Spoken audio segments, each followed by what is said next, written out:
India മുട്ടിലഴിക്കാൻ വന്ന south ആഫ്രിക്കയ്ക്ക് മുട്ടിലഴിയാൻ ഒരു മുട്ടുപോലും ഇല്ലാത്ത അവസ്ഥയാണ് ഇന്നലത്തെ ഒരു മത്സരത്തോടെ സൗത്ത് ആഫ്രിക്ക ഇന്ത്യ 2020 മത്സരത്തോടെ ഉണ്ടായതെന്ന് പറയാം. 101 റൺസിന്റെ വമ്പൻ വിജയമാണ് ഇന്നലെ ഇന്ത്യ സൗത്ത് ആഫ്രിക്കയ്ക്കെതിരെ സ്വന്തമാക്കിയെന്ന് പറയാം. മാത്രമല്ല ഇന്നലെ 74 റൺസിനാണ് സൗത്ത് ആഫ്രിക്ക ഓൾ ഔട്ട് ആയത്. എന്തായാലും ഒരു നാണം കെട്ട തോൽവി ഇന്ത്യക്കെതിരെ സൗത്ത് ആഫ്രിക്കയ്ക്ക് ഏറ്റുവാങ്ങേണ്ടി വന്നത് വലിയൊരു തിരിച്ചടി തന്നെയാണ് സൗത്ത് ആഫ്രിക്കയ്ക്ക്. ഇന്ത്യയുടെ ടെസ്റ്റ് ക്യാപ്റ്റനായ ഗില്ലിന് വേണ്ടി 2 ആഴ്ച വെയിറ്റ് ചെയ്ത സെലക്ഷൻ കമ്മിറ്റിക്ക് 2 മിനിറ്റ് കൊണ്ട് തന്നെ ഫലം കിട്ടി എന്ന് പറയാം.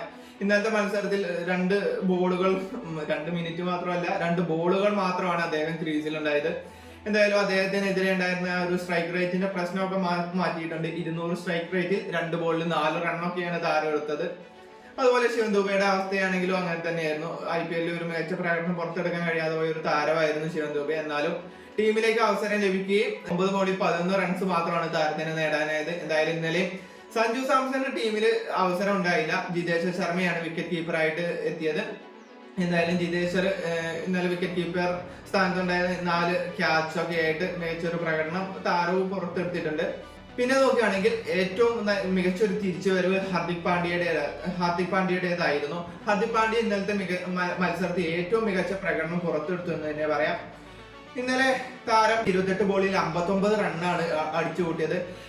മത്സരത്തിന്റെ തുടക്കം ടോസ് നഷ്ടപ്പെട്ട് ഇന്ത്യ ബാറ്റിങ്ങിന് ഇറങ്ങുകയായിരുന്നു. എന്തായാലും അതിനൊരു മികച്ച ഒരു തുടക്കം തന്നെ സൗത്ത് ആഫ്രിക്കയ്ക്ക് കിട്ടുകയും ചെയ്തു. ഗില്ലിന്റെ ഔട്ടാണെങ്കിലും അശുതോഷ് ശർമ്മയുടേതാണെങ്കിലും ഒക്കെ പെട്ടെന്ന് തന്നെ ഔട്ടായി പോയെങ്കിലും ഹാർദിക് പാണ്ഡ്യ തിലക് വർമ്മയൊക്കെ വന്നതോടെയാണ് ഇന്ത്യയുടെ സ്കോറിംഗ് വേഗം കൂടിയത്. ഇന്നലെ തിലക് വർമ്മ മികച്ചൊരു പ്രകടനം പുറത്തെടുത്തു. 26 ബോളിൽ 32 റണ്ണ് താരം എടുക്കുകയും ചെയ്തിട്ടുണ്ടായിരുന്നു.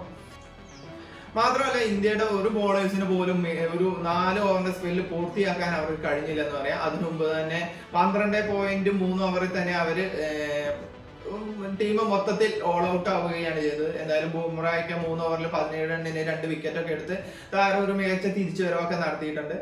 എന്തായാലും ഇന്ത്യയുടെ ഒരു മികച്ച കംബാക്കും അതുപോലെ കുറെ വിമർശനങ്ങളൊക്കെ കാണേണ്ടി വരുന്ന ഒരു കളി തന്നെയാണ് ഇന്നലെ പൂർത്തിയായതെന്ന് പറയാം.